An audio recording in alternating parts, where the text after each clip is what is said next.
My dream was this idea that I could be a professional football player, and I felt like that was my path. And my dreams could come true. I could buy my parents a house, we'll never be evicted again. I could buy my first house, buy my first car, et cetera, et cetera. And of course, that dream didn't come true. No NFL, no combine invite, nothing. Finally went to the CFL, Calgary Stampeders, making $250 a week Canadian. And I had to send that shit home to my wife at that time. Had no money. When I got cut from Canada, I had $7 in my pocket. What helps me is to keep the hard times in the front of my mind, because it allows me to go into these big moments that I've worked my ass off with a different perspective. This is the shit that I dreamed of. I am here.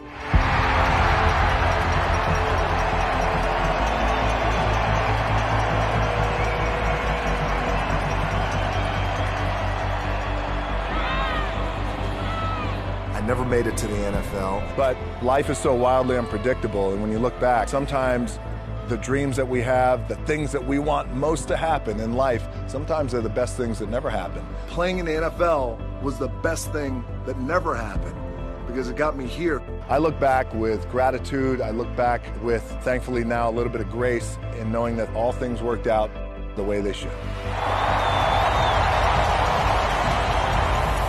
Ladies and gentlemen, it is my honor to say, finally, it is time for the Super Bowl!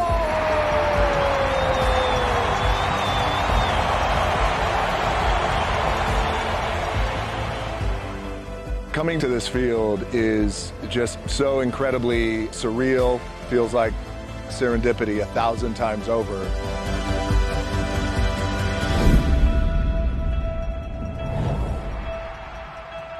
Thank you guys so much for making this punk kid's football dream finally come true. I am one grateful man.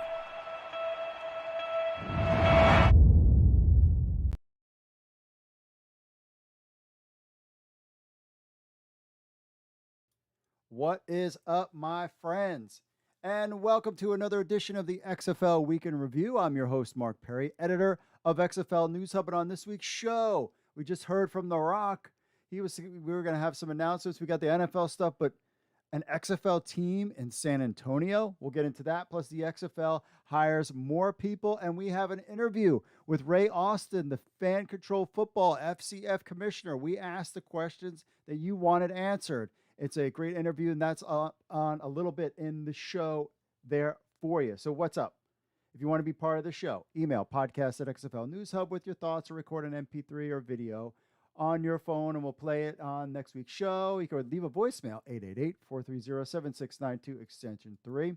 Remember to leave us a review on Apple Podcasts. We'll read it on the show. We're on Stitcher, Audible Player, FM, Amazon Music, Spotify, Google Podcasts, anywhere you could get your podcast going on. And we are live. XFL Week in Review live at 8 p.m. Eastern every Monday on YouTube, Facebook, Twitter, and Twitch. We're timeline. We're 340 days from the XFL kickoff.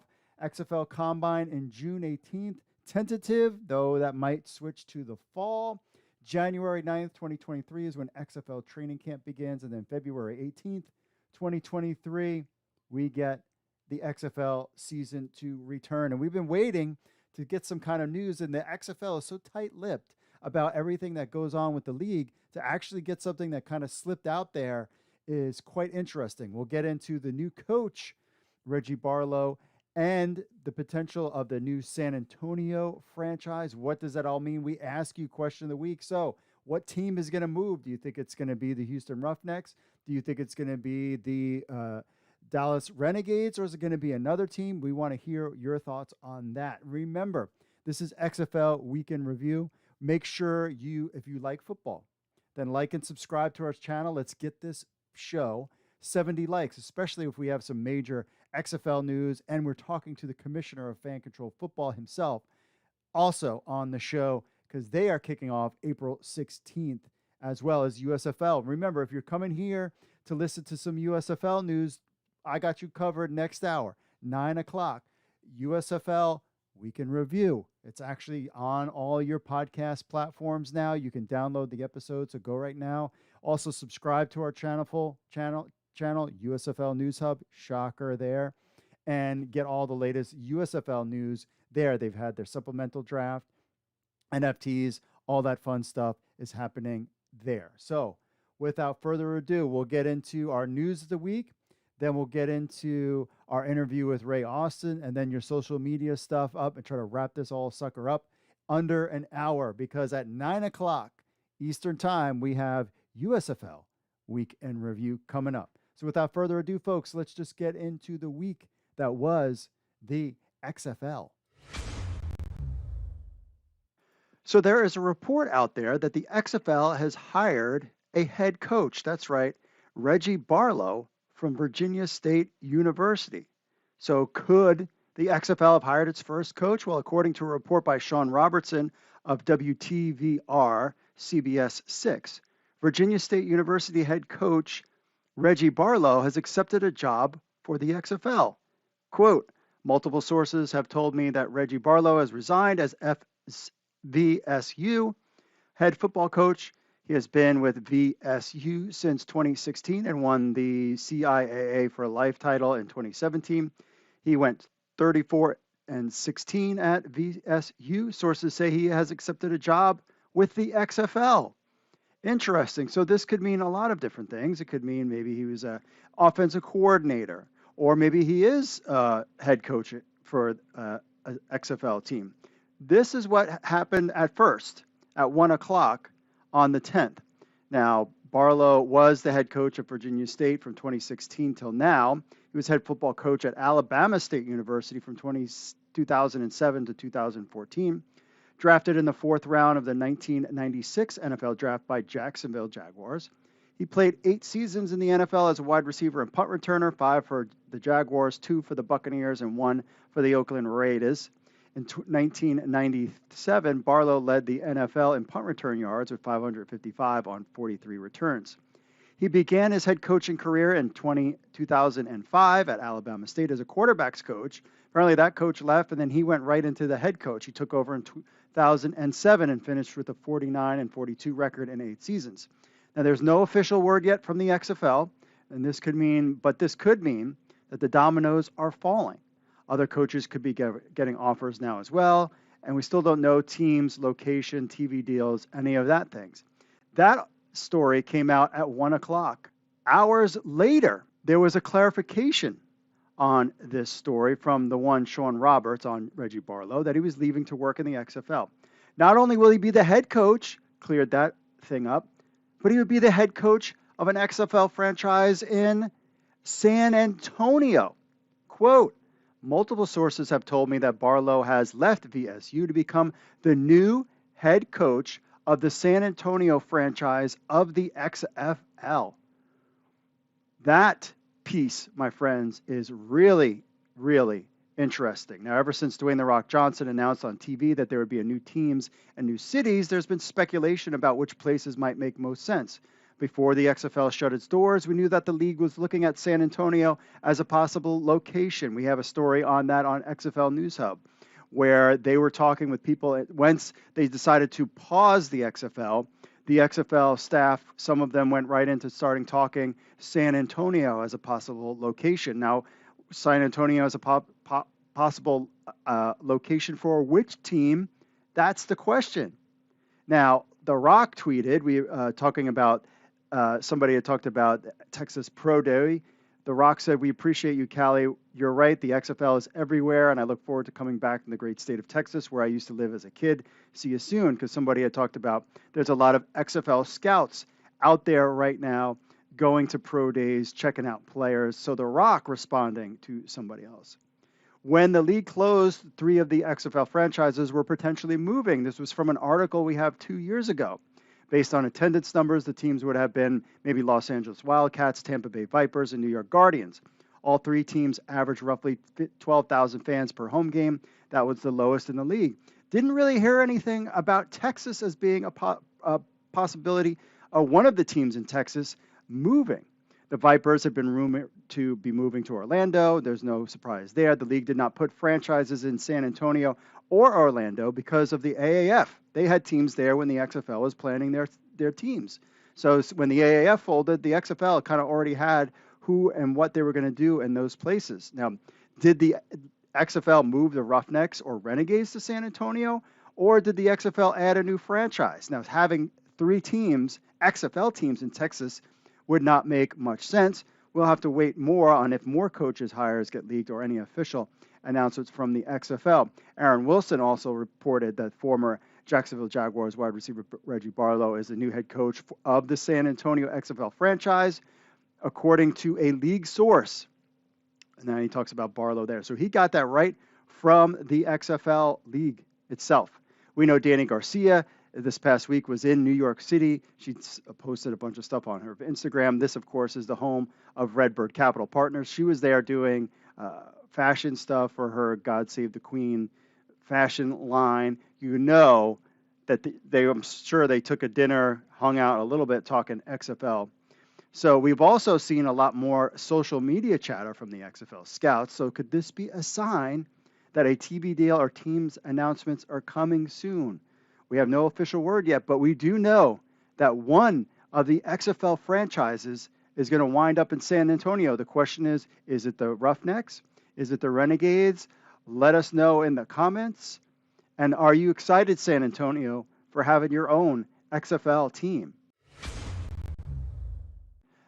The XFL announced 3 key hires ahead of its 2023 launch, so the XFL continues to make noise.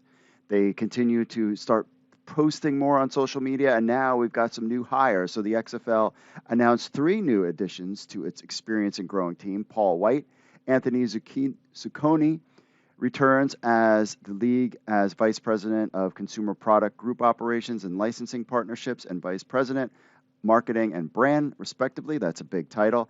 Amanda Yan joins the league as controller and brings extensive sports finance knowledge from her time with the NBA and Madison Square Garden. So first up, this is from Russ Brandon, XFL president. Says we're excited to have Paul and Anthony back. These guys are back with the league and thrilled to have Amanda join us as we gear up for 2023. Paul and Anthony's previous experience in retail and marketing is unmatched, and they will both play pivotal roles in promoting our unique brand voice. Amanda has a wealth of expertise and will bring an innovative perspective to the league. I look forward to collaborating with them all individually and continue to work towards our goal of building an exciting and engaging fan-focused experience. So Paul White will be responsible for all the retail, merchandise, licensing activities for the XFL and its teams, managing team apparel partnerships and other endemic categories while developing new retail categories.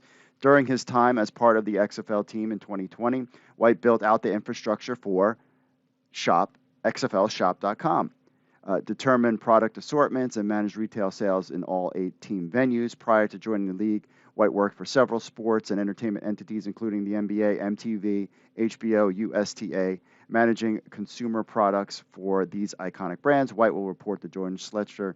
He is the chief business officer. So Paul White returns, runs XFL Shop. Everybody liked XFL Shop. Everybody liked the XFL merch. So bringing this guy back, the question is for Paul White, who is he going to be working with this time? And could one of his partners be Under Armour? Next up, we have Anthony Zacconi. Will lead the brand and creative teams to drive the overall brand strategy and development of marketing programs across the league and its teams, oversee performance marketing and fan engagement experience.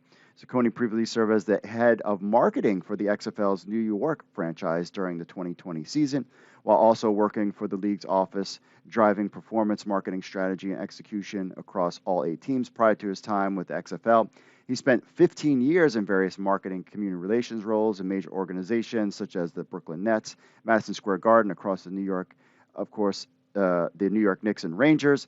Zacconi will report to Janet Dutch, Chief Marketing Officer and Content Officer. See any correlation there?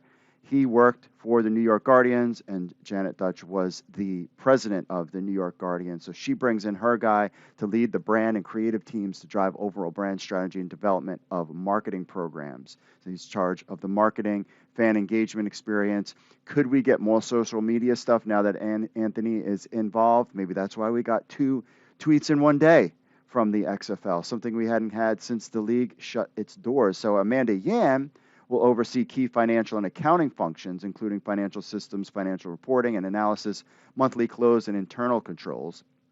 Yan joins the league from the NBA, where as a director, team and labor finance, she played a key role in analyzing team and league financial performance in connection with the NBA's revenue sharing program. She also implemented a financial planning system and supported the league's international direct-to-consumer products group in her tenure with the NBA. That is interesting that they had to throw that international aspect of it. She previously spent 5 years at Madison Square Garden as the manager of finance and accounting for the Knicks, Westchester Knicks, and the New York Liberty, where she supported various team functions, business operations. Yan will report to Rob Gerby, the chief financial officer. Remember, the XFL had a posting. They don't have any job postings anymore, but one of them was for a controller. Amanda Yan is the person who filled that role, and that's why they took that off.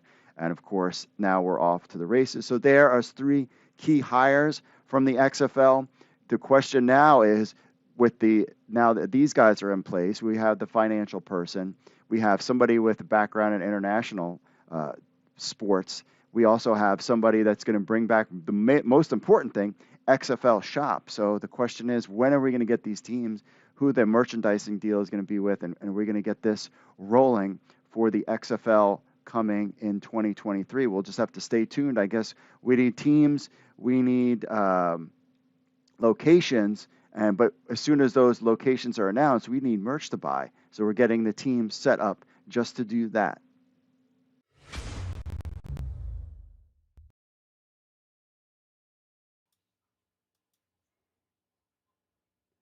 So the Oliver Luck Vince McMahon saga continues. See, I was going to be a pest with the XFL and just if we had nothing to talk about, I was just going to talk about this lawsuit the whole time, but the XFL did come out with stuff. According to PW Insider, former XFL owner, of course, Vince McMahon and Oliver Luck, you know what the whole deal is. Well, they are set to a settlement conference March 15th. That's tomorrow. This is ahead of their July trial date, which was set last week. They'll meet in Bridgeport, Connecticut. The hope is that the 2 sides can agree on a settlement to end their lawsuit against each other. And of course, the trial is set for July 11th, 2022. We all know the deal. The former XFL commissioner filed a lawsuit against Alpha Entertainment and Vince McMahon for wrongful termination back in 2020, April of 2020. Of course, Luck claims he's owed money, about $23.8 million left on his contract, as well as other damages and attorney fees. He was reportedly making $5 million a year as the XFL and CEO and commissioner. McMahon, of course, filed a countersuit alleging that Luck defied his orders when signing players and used the company phone for personal use. He later alleged that Luck shared confidential XFL league information with NFL agent William Wilson, Luck's brother-in-law. Of course, the XFL filed for Chapter 11 in April of 2020. The league was then, of course, purchased for $15 million by, of course, Dwayne "The Rock" Johnson, Danny Garcia, and Redbird Capital Partners. We'll continue to follow the Oliver Luck, Vince McMahon lawsuit all the way till its end, unless there's a lot more fun XFL stuff to talk about.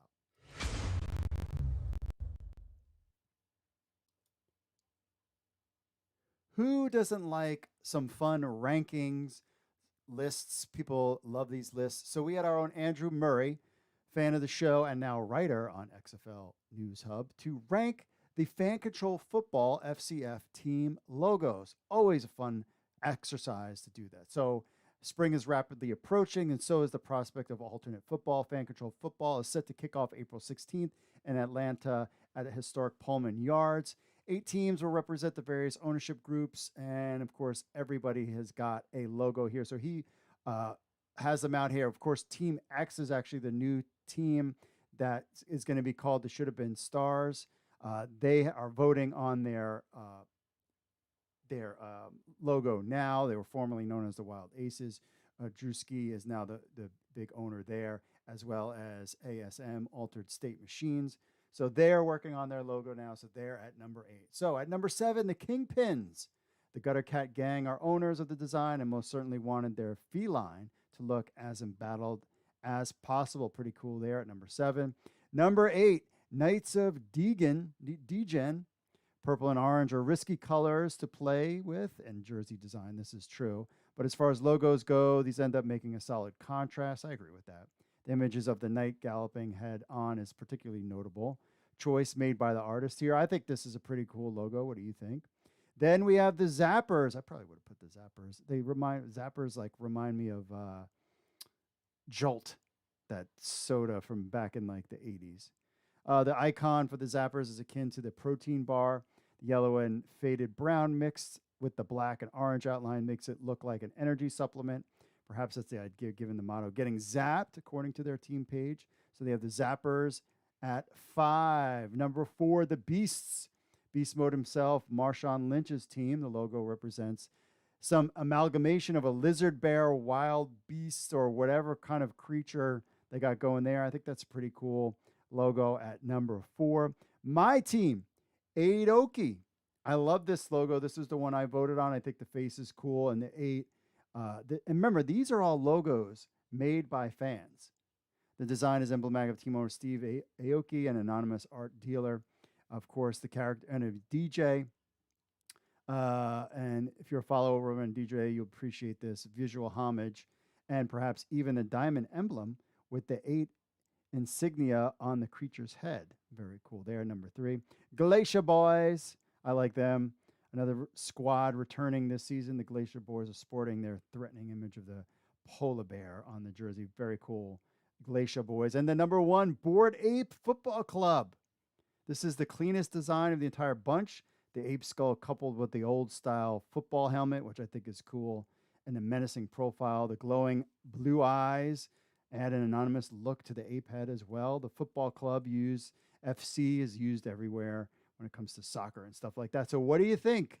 How would you rank the logos for fan control football? We've got, 8 doesn't count. Kingpins at 7, Knights of Degen at 6, Zappers at 5, Beasts at 4, Aoki, my team that I have an NFT. We'll get into that. At number 3, Glacier Boys at 2, and Bored Ape Club at number 1. What are your thoughts on the logos of the fan control football kicking off April 16th?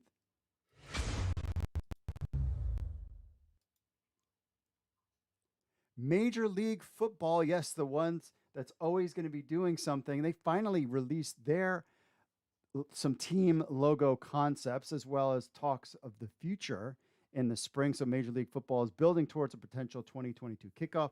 Last week, the league released some concept arts for 2 team logos, followed by a message from CEO Frank Murtha. Apparently, even today, so we are March 14th, they're supposed to have a bunch of announcements this week. Again, I'll believe it when I see it when they hit the field, but supposedly coach announcements and team cities and more. We'll see about that. But first up, we've got this one, which I think this is a cool logo. And that's kind of like their motto is patience is strength. Cool. Whatever. But this is one logo, no team name, not representing anything, but you see the concept art, which I think this is pretty cool. I think this is a great logo, and I would assume this is like fusion. This is another logo, too, from Fan Control Football. Of course, Frank Murtha goes on to talk about how there are lots of things coming down the pipe. He takes a little shot at baseball, but even though baseball is back, just saying a quarterback waits for the defense to expose its scheme, wait for his receivers to run their routes, stay in the pocket while all this happens. Be patient as the play develops. That's what we're suggesting to you. Be patient. Patience is strength. So, and they do some other things. So basically, the timeline for Major League Football is that they are coming out stuff this week. So stay tuned for that. And we'll keep you updated on another football league doing business. We'll see how they do. All right. We will take a quick commercial break and we'll get into Ray Austin right after this. Stay tuned, my friends. Coming up this week on the Markcast, will the real USFL please stand up? this weird debate going on now. The old USFL is trying to maintain the history, the legacy of the USFL. The new USFL and the new USFL fans want nothing to do with that. I think it's fascinating. I'm bringing Paul Reese, USFL historian, onto the show. Paul was actually mentioned in the USFL versus real USFL lawsuit. Want to get Paul's thoughts on everything going on in this crazy world. You believe they come from a place of care? From conversations, like I mentioned, over the last decade plus, way before this new USFL effort was ever announced, that's where these guys are coming from. These guys, it's not about the money. Then I'm joined by Sean Brown of the USFL Philadelphia Stars. Sean was recently drafted to the USFL. Really excited to catch up with Sean. Just a great opportunity to be a part of history and to play with people I really enjoy and play with. I would lie to you if I said I did not want to play with, Coach Barton and Coach Jags. Those are my guys. And, of course, having an opportunity to play with Brian again is amazing. So I was just excited about being a part of history. And then I'm joined by Enoch Mwamba of the Toronto Argonauts and recently elected to the CFL-PA Board of Directors. Really excited to sit down with Enoch, talk with him about what he hopes to accomplish with the collective bargaining agreement coming up and getting his thoughts on playing in Toronto and everything else. Being a VP gives me the ability to impact a lot of the decisions that will, directly impact the membership. So that's the thing that I'm mostly interested about and excited about as well. Really exciting show. We're coming off our USFL Supplemental Draft live stream. If you missed that out, that's on the YouTube channel as well. Like and subscribe. It should be a good one. Thanks.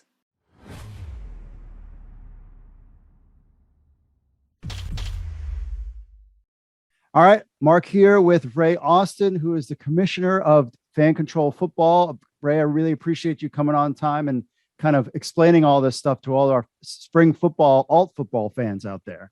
Man, I appreciate it. I really appreciate it, Mark. It's been a long ride. It's been 9 years and counting for us to get to season 2, version 2, man. So this started in the ideas of 4 guys.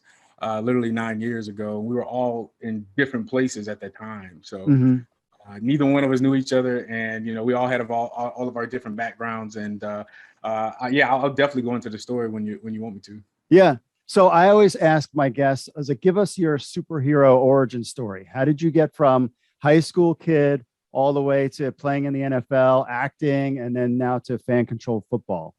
Oh, wow. I'll try to make it brief, but get to the point. Military brat, played all over the world. Started in North Carolina in the projects, literally is where it all started for me, all the way to Oahu, Hawaii, where in Leilahua was my high school in the 9th grade. And my senior year running back was a guy named Adrian Morrell. Remember that story? I remember that. I ended up transferring again. My dad moved us to Oklahoma, and it was like a godsend. I ended up on the #1 national champion, USA Today national championship team, and I didn't even know if I was going to end up playing. We had 7 All-Americans, but I ended up starting as a sophomore. We won the USA Today national championship, #1 in high school in the 90s. It was amazing. I just came from a real good football background and good football coaches. We won we had 2 semifinal state champions and 3 state track meets. I was also a double sporter, ran the hurdles. I had the fastest time in the country, second fastest time in the country, and still hold the record in the 300 hurdles in like 27 years. Wow. Still counting. So. And then, wanted something different. Didn't want to be in the Big 8 back then, and OU and the OSUs and the Texas. I wanted to go where I felt that, football was where speed was. And me and my dad, I can honestly say strategically picked the SEC. And the main reason I chose the University of Tennessee, #1, they had the #1 recruiting class going that year. And I wanted to play because they didn't know about me. They didn't send me a letter. I got letters from everywhere, from the University of Nebraska when they were the #1 team in the country to all the way to Florida State. And I never got a letter from the University of Tennessee. And my dad was so confused, like, why would you go play for a team that doesn't even know about you? And I was like, that's exactly why. Oh. And Coach Fulmer came down, saw, and was like, man, we don't recruit out in Oklahoma. We just know there's no reason for us to. And I've literally been the gel from from Oklahoma stream to University of Tennessee for the last 20 years based off of that. Wow. And I really wanted to even say that because we've found some great players to go to Tennessee from Oklahoma, which has been awesome. And played with some of the best out in Tennessee. Al Wilson, Leonard, Peyton Manning was my quarterback back then. My senior year, me and Leonard were defensive team captains, and Jay Graham and Peyton Manning were offensive team captains. Jay Graham played 9 years in the NFL, and also was a great running back coach for I think it was Florida State back then. So, and went with the New York Jets and had two of the best CEOs in football that you can ever think about. Bill Parcells and Bill Belichick, and this was before Bill Belichick became famous. Right. He was still feeling himself because the whole coaching staff was like, it was like an Asian boy band, man. It was like it was so many talented guys on there, and they were so dope. It was from Charlie Weiss to Bill Parcells to Keith Sweatman to I could just keep going down. Romeo, it was just and I just had a lot of great coaching back then. And but went off and played with Chicago Bears after that with Schiano. Made some really great relationships playing in Chicago. Loved Chicago and had played there for 2 years and had a drink of coffee with the Packers. And that's when I ran into one of my good friends, Amon Green, and tore up my shoulder, and that was it. Oh.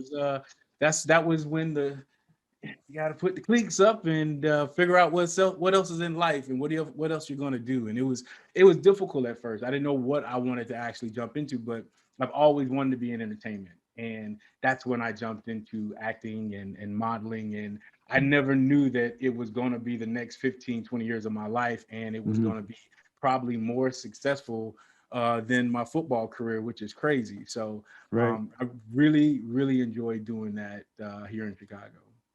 And then, so how did you jump then from the entertainment business and to this concept of fan control football? Like, how did that all come to be?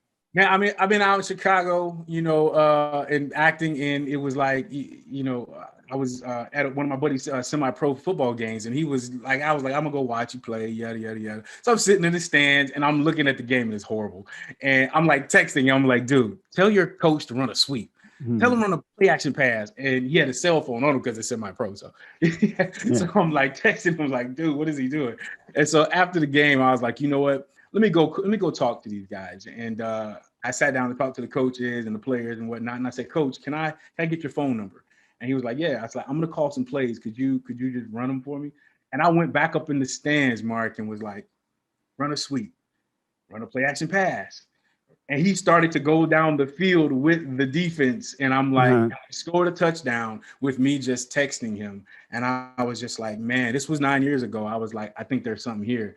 And I went home, started doodling.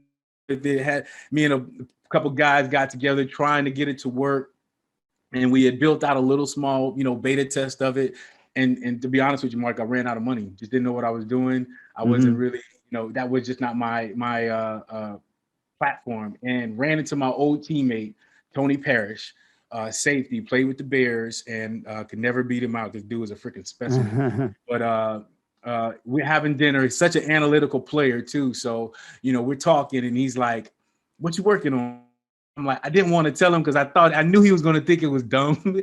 And so I started telling him, and he was like, bro, that is really dumb. I think that's the dumbest thing I've ever heard. And he started to tell me like what I needed. He became my oracle and like telling me what I need to do and what I should do and how, and I started looking at it differently. And one day, this was months after, he calls me up and he goes, man, I got this dude, man, like his name's Sohrab Faroudi, and he owns an indoor football team, and he's thinking of doing the same thing you're doing. And I'm like, oh shit, man, like somebody else is thinking about doing this. Oh man, and he already has a football team. So I was nervous. And Tony was like, nah, he wants to meet with you. I'm like, really? And I'm like, nah, I'm gonna do this on my own. I can do it. I can work this out on my own. And my wife was like, just go meet the guy. You never know what's going to happen. Right. He had already connected with Grant, but he had thought about this in baseball. and Patrick actually worked with him in the Indoor Football League.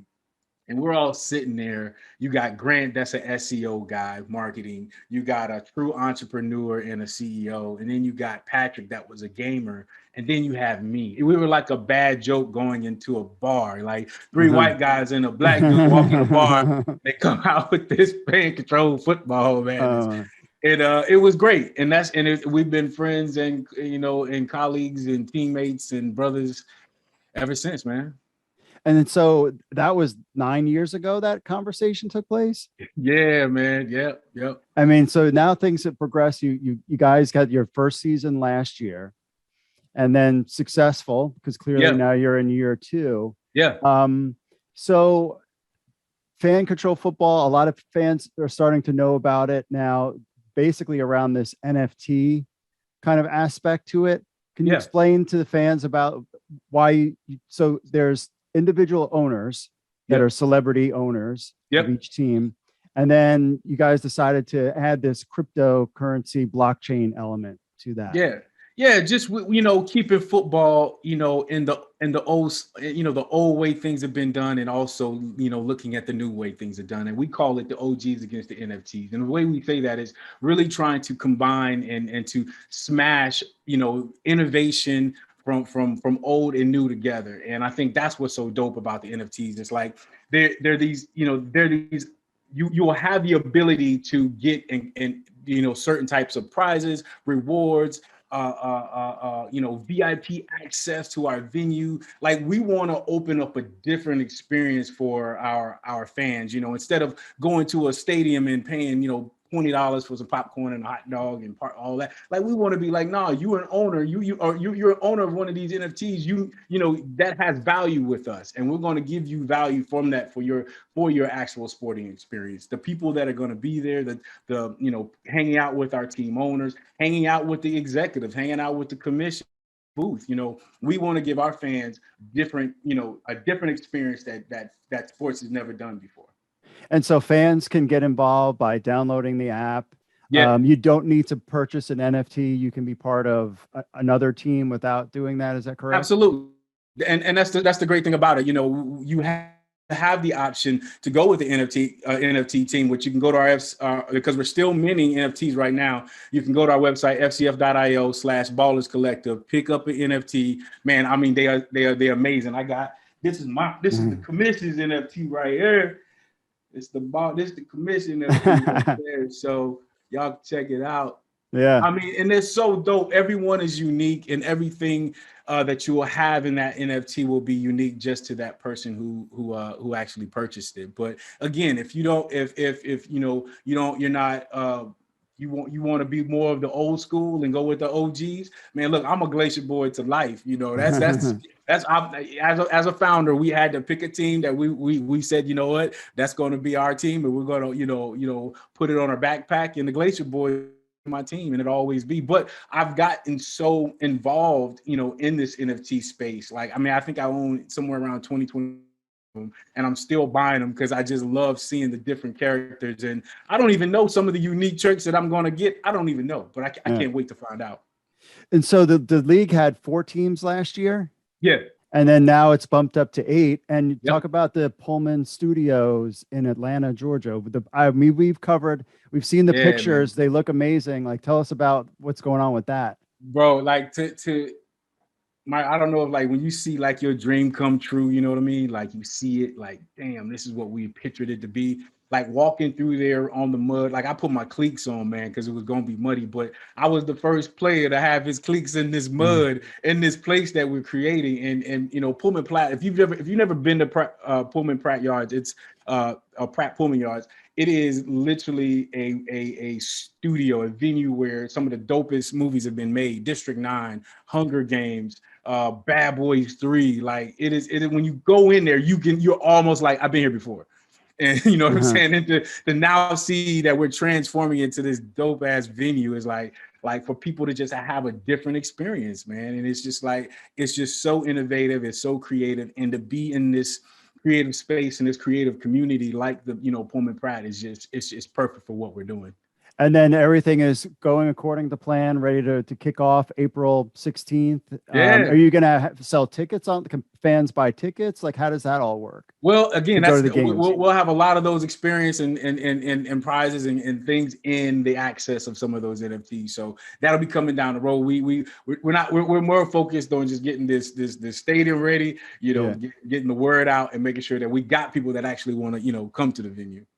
So one of the teams switched names, and then there was a thing like, what happened with that aspect? I mean, you know what? That's sports. Sports that happens with sports. But the one thing I out of that situation, we had been chased a little bit with Drewski. Drewski's always been a fan of ours with the whole Bob Menery crew and all of them. And ASM and Drewski decided to come in, and they wanted a piece of the action. They was like, man, we see what you guys are doing.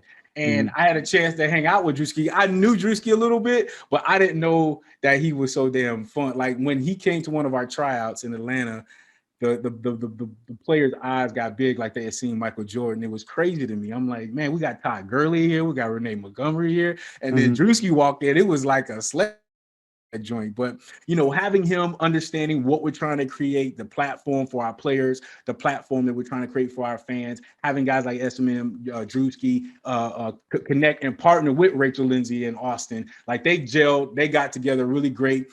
Things happen that the Wild Aces were the Wild Aces, but now with Drewski coming in, they done literally took it over and said, this is a new beginning, and and here is our name, and it's I think it should have been Stars is what they named it, and that was what the fans named them. Should have been Stars. And the fact that he took that on and was like, that's going to be the next brand. I love it, man. I love it. And so fans are, because I have the app, I have the NFT. I'm a tech guy by trade. So, fans download the app. They can vote on, there's something going on about, overtime rules. Yeah. And so basically when you say fan controlled football, it's essentially the fans basically call all the shots, right? Yeah. Everything. Last year we was in the middle of a game, Mark. Like I can't remember what it was, but I think it was player review. And we was just like, I think the refs they didn't agree with the call. And it was just like, we were getting like, the Twitch was going crazy. We were like, you know what? Let's make this next play a fan review. And we did it in the middle of the game, in the middle of the season, and it went over well. And I think that's the coolest thing I love about what we do is we're not tied or handcuffed to rules and regulations and policies like you have with the NFL and some of these other traditional teams or other traditional leagues. We can change and make a rule up right now. And if the fans like it, we go with it. And that's why, we sit and really, the coaching staff with Coach Jinx, our director of coaching, Sean Liata, we sit down and we go through, the penalties and what we don't want to see and what should the fans be voting on? Should it be 2 feet in? Should it be 1 foot in? Things that fans really talk about in games all the time. We wanted to take that out so we can enjoy the game more than anything. So you had some named guys, Josh Gordon with a big famous play at the end of it. And then you also had Johnny Manziel. They're coming into season version 2.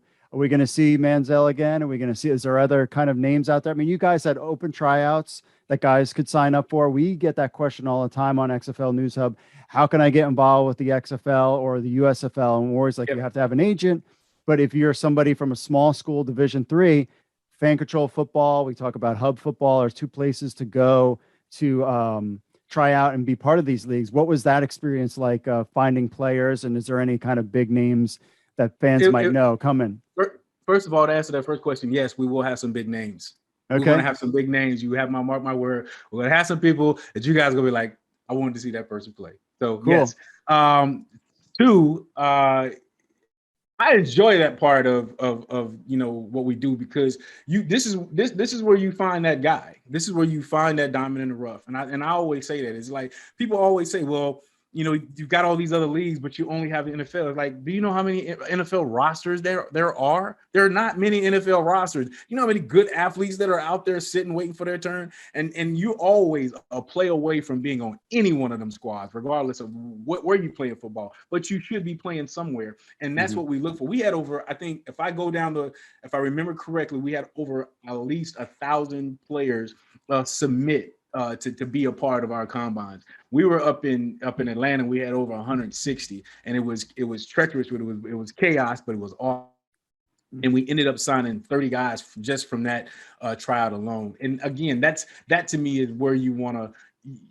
Getting guys highlights is great. You know, I say this to all the guys that send us highlights is like, look, we don't charge at our combines. It's not a money maker forward. It's open for that reason. We are trying to look for the right person for our league. So you sending your highlight, sometimes, like I say it all the time, a free agent is doing everything. He's working on his footwork, his nutrition. He's working on he's watching film. He's looking for opportunities like that to go try out. He's looking for guys to go do one-on-one drills, the 7-on-7 with. He's not just sitting at the house, you know, calling his agent, talking about where's my shot at. Right. You know, you got to be all around to be a free agent. And that's the kind of guys, if they found us, that means they were out there looking. And that means a lot to us. And that's the ones I really kind of focus on. Well, we're looking forward to the season as 2.0, but so how can fans watch? Because you originally started on Twitch. Yeah. And then now you have NBC and Peacock. NBC, Peacock, the Zone will be over 200 plus channels globally. But you can definitely go to NBCLX, download the app there, or you can go to Twitch, or you can, go to our website, FCF.io. We're always putting up information, new votes. We got a whole lot of stuff coming down the pipeline. Come check us out. If you're looking to mint any of your to mint a baller, go to fcf.io/Ballers Collective, because they are banging. I'm telling you. So hey, I have one too. I can't wait to see all the fans there, man. And I love the chat. The chat goes crazy. It's hilarious. And we're gonna have some fun this year. All right. Well, Ray Austin, appreciate you coming on the show. Thank you so much. Thanks, Mark. Appreciate you, bro. What's up, XFL Army? If you're a fan of the XFL News Hub and you have a telephone, which I know all of you do because you're sitting there playing on your phones all the time, then why not download the XFL News Hub app? That's right, it's on iTunes. It's on Android. We have an Android version and an iPhone version of the XFL News Hub app. So what do you get? You get the latest news from XFL News Hub, the premier source of XFL news in the universe. Plus, you get push notifications when we have breaking news. You will be the first to know. You can leave a comment on some of the news right from your phone. Plus, you get this podcast on your phone as well. Remember, you can leave us reviews on the Google Play Store or iTunes. It links to our social media accounts, and so much more. Be in the know. I know you're on your phones. People are on their phones all the time. They never get off their phones. So why not just download the XFL News Hub app on your Android or iPhone today? All you need to do is go to the Google Play Store or iTunes and just type in XFL News Hub. That's XFL News Hub. Download our app on your phone today.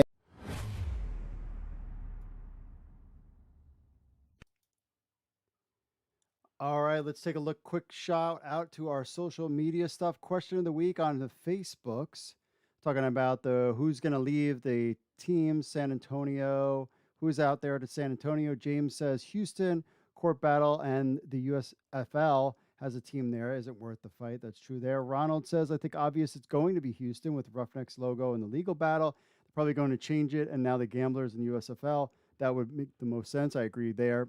Houston, it was nice having you in 2020, but NFL was petty with the logos to sue you guys. So that's from Jarrett. Talking about that, about the new head coach going to end of the San Antonio. Sundra says, I guess they're moving Roughnecks to San Antonio after Tennessee Titans and New England Patriots filed their lawsuit. That's true. Ian says, I'm hoping the Guardians leave MetLife, but not New York. Perhaps a move to Red Bull Arena. That's what we're hoping too. Billy says, will they be the Commanders? Just wondering. What the F teams? Okay. And so is Dallas getting a team back? I don't know. I've heard that Dallas might be in, might be out. That's just something that we're going to have to wait and see. Let's check out the Instagram. Same thing. Jay's 70 Marathon Joe 62 says Dallas. Jay's 47 says hopefully Dallas. You're going to move one of them. Too much success with the Houston franchise in the first place. San Antonio is an untapped market. I'm disappointed that the USFL didn't bring the Gunslingers back for the new season. I understand them bringing the Gamblers back to Houston, but they should have overlooked San Antonio. I mean, that might piss off the Houston fans by moving either one of those franchises. I mean, Dallas might be a safer bet because Houston Roughnecks fans are going to be like, well, screw the XFL. I'm going to be fans of the USFL. AJ Dillick, 16, says Dallas. Joshua the Foreigner says it has to be Dallas, right?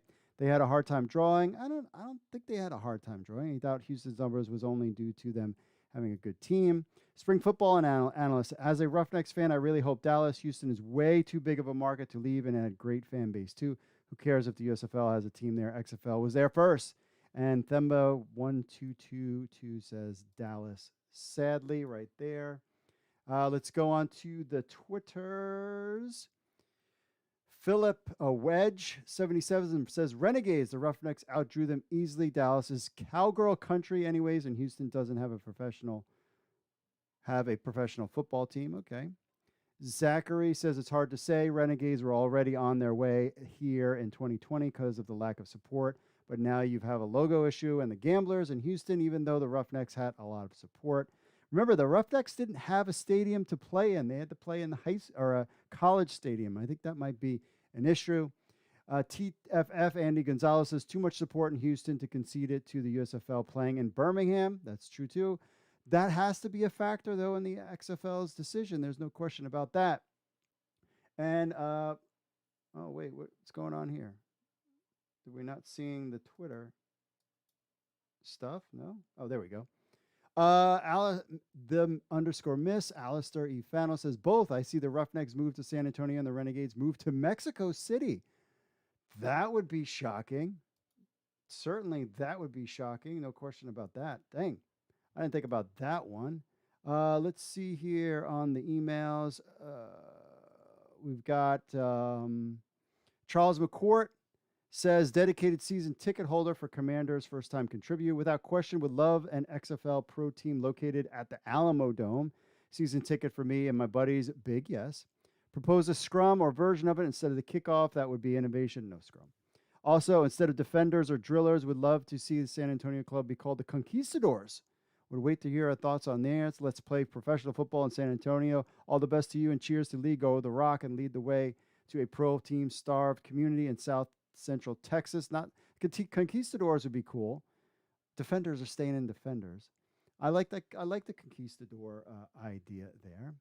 All right, and let's get to a phone caller before we close things out with our friends in the chat room. Hey, I'm just really excited there's going to be an XFL team in San Antonio. I'm one of those people that just thank God. I know they might not put 3 teams in Texas, but if you think about it, for cost travel, it's you could actually have a division in Texas if you wanted to. I know you might not be a fan of that, but it would cut down on costs similar to what they're doing in the hub city of Birmingham and the USFL. Just a thought on that maybe going forward. But I really hope I can't wait to find out what the name of San Antonio is. At least we all know it's probably not going to be the Commanders, maybe the Rebels, since the Texans were the Rebels and the Mexican Rebel and the Texas Revolution theory. Oh my gosh, tongue twister. But anyway, just an idea. I hope it'd be something really cool or something tying to the Alamo. I'm just excited there's going to be a football team back in San Antonio, and that I'm just really looking forward to. It made my day. If I had to pick one team that would bench, it probably would be Dallas, if I had to guess, because Dallas, I know, didn't have the best fan in Texas. It wasn't horrible, but I could see Dallas moving more than I could see Houston. Thanks for taking my call. I'm sorry for the tongue twister earlier in the recording. Have a great day. Love your show, and God bless. All right, God bless you too, my friend.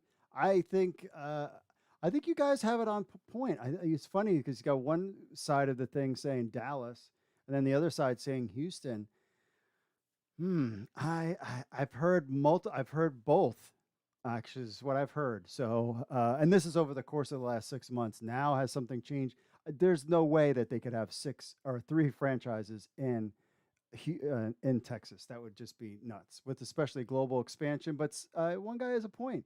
Maybe one moves to San Antonio and the other one moves to Mexico or somewhere else. We'll have to find out. So finally checking up in the chat room, John says, hey, Theodore King says San Antonio is going to be a great XFL franchise. 100% agree. Now the really question is, do you think the San Antonio franchise will be on par with the Battlehawks in St. Louis as far as fan base goes? Who knows? Paladin says safe bet Houston is moving to San Antonio. John says hi. Cyril says yo. John says, I hope the New York Guardians stay in New York area, maybe Hartford or Bridgeport. No, Connecticut. Paladin said Guardians felt like a good turnout. I think the Guardians were fine. He says also, I got to give it to Bored Apes. Skulls are awesome. Theodore says, I think New York still gets an XFL team, but they might move to a smaller venue. That's what I really think. Warren says, have they already interviewed Barlow? Yes, he is in. He is the coach of whatever XFL franchise they have that there. Sam Shady says, killing it, Mark. Thank you very much. And then Theodore said, Wildcats should move to Minnesota so they can do a reverse Lakers. Oh, my goodness. That's interesting. One thing to think about, my friends, this week as we close out the week, March Madness is coming up. If the XFL wants to capitalize on some eyeballs and some interest, it could be Tuesday, Wednesday, because once you hit those days, it's March Madness time, and you're going to be kind of out and about. Today, you had a lot of NFL talk, and also you had March Madness. So Tuesday, Wednesday, maybe we see some stuff from the XFL. The USFL is 7 days away from their training camp. We sure should hear some stuff from them, like coaching staffs and rules and that kind of thing. Remember, so it's going to be a very interesting week, my friends. So stay tuned for that. Again, I appreciate everybody checking in with the show. Remember, you can contact us, podcast at XFL News Hub. Leave a voicemail, 888-430-7692, extension 3. Please leave us a review on Apple Podcasts. We appreciate that. And you can watch the show live at 8 p.m. Eastern every Monday. And, of course, after this show, make sure you go over to USFL News Hub. We will go live talking USFL news at 8 p.m. Eastern. That is it for me, folks. And God bless all you guys out there. I really appreciate you. And I will see you all later.